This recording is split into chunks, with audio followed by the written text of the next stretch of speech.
পটল ভর্তা তো কতই খেয়েছেন, কিন্তু এভাবে খেয়েছেন কিনা জানি না। তো কথা দিচ্ছি, আজকের আমার এই রেসিপিটি যদি ফলো করেন তাহলে সবচেয়ে সুস্বাদু পটল ভর্তা আপনারই হবে। তো প্রিয় ভিউয়ার্স, কেমন আছেন? আসসালামু আলাইকুম। আমি আছি আলহামদুলিল্লাহ ভালো। তো আজকে হচ্ছে আমি পটল ভর্তা করব।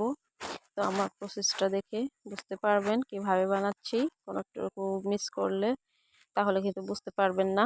তো আমি পটলগুলো দেখুন নিয়ে নিয়েছি পরিমাণ মতো। আর এখন পটলগুলো হচ্ছে খোসা সহই আমি ভর্তাটা করব।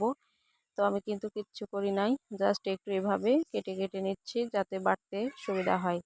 তো প্রিয় আপু ও ভাইয়ারা যে যেখান থেকে ভিডিওটি দেখা শুরু করেছেন অবশ্যই লাইক দিয়ে সম্পূর্ণ ভিডিওটি দেখে তারপরে কমেন্টে জানাবেন কেমন হয়েছিল আমার ভর্তাটা।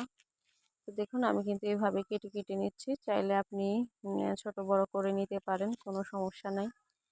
তো যদি প্রথমবার আমার ভিডিওতে কেউ ঢুকে পড়েন তাহলে রিকোয়েস্ট করব পুরো ভিডিওটা দেখে তারপরে হচ্ছে কমেন্ট করবেন, আর চ্যানেলটা সাবস্ক্রাইব করে বেল আইকনটি বাজিয়ে রাখবেন। তো দেখুন আমার পটলগুলো কিন্তু সুন্দর করে আমি কেটে নিয়েছি, আর এখন হচ্ছে পটলগুলো একটু পানি দিয়ে ভালো করে ধুয়ে নেব।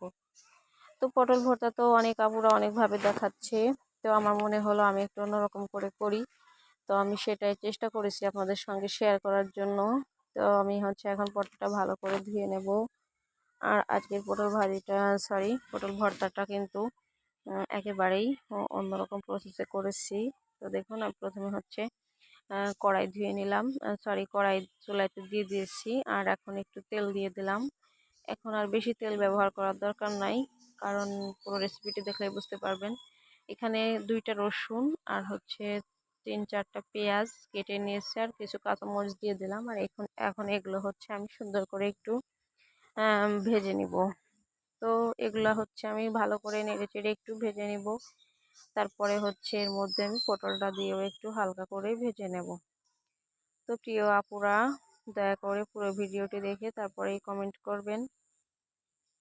তো পটল কিন্তু আমরা অনেক রকম করে রান্না করে খাই, আবার অনেকভাবে ভর্তা করে খাওয়া যায়। তো আমি একটু স্বাদের জন্য, মানে একটু বেশি স্বাদের জন্য এখানে কিছুটা চিংড়ি মাছ অ্যাড করে দিলাম। তো এই চিংড়ি মাছটা অপশনাল, আপনাদের কাছে না থাকলে না দিবেন, আর যদি থাকে এর থেকে বেশিও দিতে পারেন, তাহলে ভর্তাটা কিন্তু আরো বেশি মজাদার হবে। তো দেখুন আমার কিন্তু এটা একটু হালকা কালার চলে আসছে, আর আমি এখন হচ্ছে পটলগুলো দিয়ে দিলাম, ধুয়ে যে রেখে দিয়েছিলাম। তো এখন পটলটা দিয়ে কিন্তু আমি ভালো করে সবকিছু একসঙ্গে কিছুক্ষণ ভেজে নিব। তো একটু নাড়াচাড়া করতে হবে যাতে নিচে পুড়ে না যায়, পোড়া ফ্লেভারটা ভালো লাগবে না এই জন্য। আর এখন হচ্ছে অল্প একটু পরিমাণে লবণ দিলাম। আগেই হচ্ছে আমি লবণটা দিব না, কারণ পটলটা কিন্তু নরম হয়ে একেবারে কম হয়ে আসবে। আর এখানে আর একটু তেল দিয়ে দিলাম। তো এগুলা দিয়ে সুন্দর করে কিন্তু আমি নেড়ে চেড়ে নিচ্ছি। তো পটলটা কিন্তু আমি ভালো করে একটু ভেজে নিব যাতে করে বাটতে সুবিধা হয়। আর চাইলে কিন্তু ওটা ব্লেন্ডারেও করা যাবে, তা ভাবলাম ভর্তাটা যেহেতু করবো একটু পাটায় বেটেই করি, তাহলে খেতে কিন্তু বেশি ভালো লাগবে। তো দেখুন আমি কিন্তু কালারের জন্য একটু হলুদের গুঁড়াও দিয়ে দিলাম। তো হলুদের গুঁড়াটা দিয়ে এই দেখুন আমি কিন্তু সুন্দর করে এগুলা হচ্ছে ভেজে নিয়েছি। তো আর 2-1 মিনিট পরেই আমি হচ্ছে চুলা থেকে নামিয়ে নেব। তো এই যে চুলা থেকে আমি নামিয়ে তারপরে হচ্ছে চলে আসছি পাটাতে বেটে নেওয়ার জন্য। তো দেখুন পাটার উপর আমি তুলে নিয়েছি, আর এখন হচ্ছে এগুলা সুন্দর করে বেটে নেব। তো আপনারা চাইলে কিন্তু ব্লেন্ডারেও করে নিতে পারবেন, কোনো সমস্যা নেই। তো ভর্তার ক্ষেত্রে একটু পাটায় বাটলে আমার মনে হয় বেশি ভালো লাগে খেতে। তো সেই জন্য আমি পাটায় বেটে নিয়েছি। তো আমি এখন হচ্ছে সুন্দর করে এগুলা বেটে নেব। তো প্রিয় ভিউয়ার্স, যারা ভিডিওটি দেখা শুরু করেছেন হয়তো এখনো লাইক দেন নাই, প্লিজ একটা লাইক দিয়ে তারপরে হচ্ছে পুরো ভিডিওটা কমপ্লিট করবেন। আর অনেক আপুরা আছেন ভিডিও দেখেন কিন্তু লাইক দেন না, আপনাদের একটা লাইক আমার ভিডিওটা আরো 10 জনের কাছে পৌঁছাতে অনেক সাহায্য করে।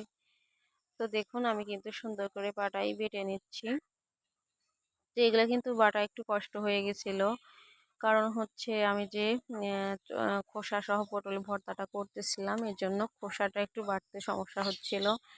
তো এখানে একটা কাজ করবেন, পটলটা আরও একটু পারলে ছোট করে কেটে নেবেন বা পাতলা করে কেটে নেবেন, তাহলে কিন্তু কষ্ট কম হবে বাটতে।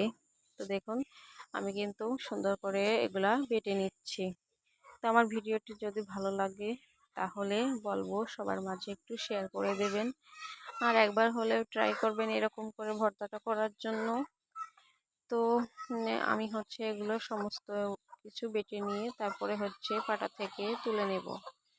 তো দেখুন আমার কিন্তু এগুলা সুন্দর করে বেটে নেওয়া হয়ে গেছে। এই যে দেখুন, তো আমার একটু অনেক কষ্ট হয়েছিল, বেশ 10 মিনিট মতো লেগেছিল বাটতে। তো এখন চলে যাচ্ছি আমি আর একটা প্রসেসে, রান্নার দ্বিতীয় ধাপে। তো এখন হচ্ছে আমি কড়াই নিয়ে নিয়েছি আবারও চুলাতে, আর হচ্ছে এখানে আমি দিয়ে দেব তেল। আর তেলটা এখন একটু আগের থেকে বেশি পরিমাণে দিয়ে দিচ্ছি, কারণ এখন হচ্ছে একটু কম তেল দিলে ভালো লাগবে না। আর এখানে 3-4টা পেঁয়াজ আমি এভাবে কুচি করে কেটে নিয়েছি। আর পেঁয়াজটা আমি একবারে ব্রাউন কালার করে, মানে সুন্দর একটা বেরেস্তা তৈরি করে নেব, মানে হালকা যে গোল্ডেন কালার, একবার বেরেস্তা কালারটা করে আমি ভেজে নেব। তো দেখুন অনেকটা কিন্তু কালার চলে আসছে। আরও কিছুক্ষণ হচ্ছে যদি এটা আমি ভাজি তাহলে কিন্তু পুরো বেরেস্তা তৈরি হয়ে যাবে। তো আমার বেরেস্তা কিন্তু হয়ে গেছে।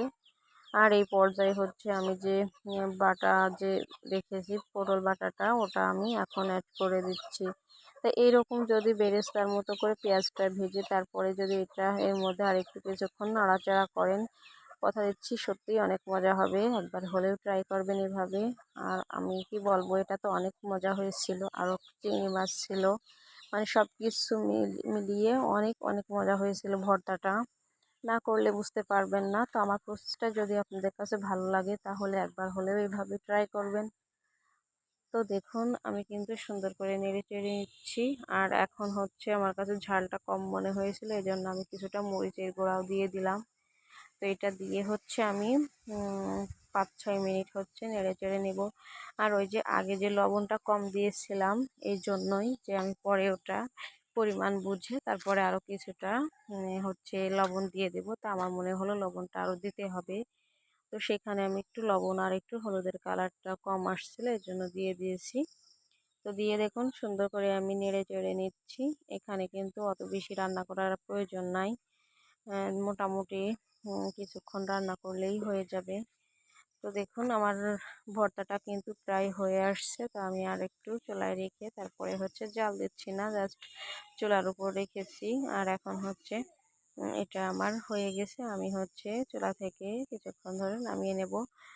আর প্রিয় আপু ভাইয়ারা যারা ভিডিওটি এতক্ষণ দেখলেন, আপনাদের সবাইকে অসংখ্য ধন্যবাদ। আমার পক্ষ থেকে রইল অনেক অনেক ভালোবাসা। আর যারা এই পর্যায়ে এখনও লাইক দেন নাই, হয়তো বা ভুলেই গেছেন, প্লিজ একটা লাইক দিয়ে দিবেন। এখন হচ্ছে চুলা থেকে আমি নামিয়ে নিচ্ছি। আর দেখুন মাশাআল্লাহ কালারটা অসম্ভব সুন্দর হয়েছিল, আর ভর্তাটাও কিন্তু অনেক অনেক মজা হয়েছিল। তো আমার ভর্তার প্রসেসটা কেমন হয়েছে অবশ্যই জানাবেন। আজ এ পর্যন্ত, আসসালামু আলাইকুম, আল্লাহ হাফেজ।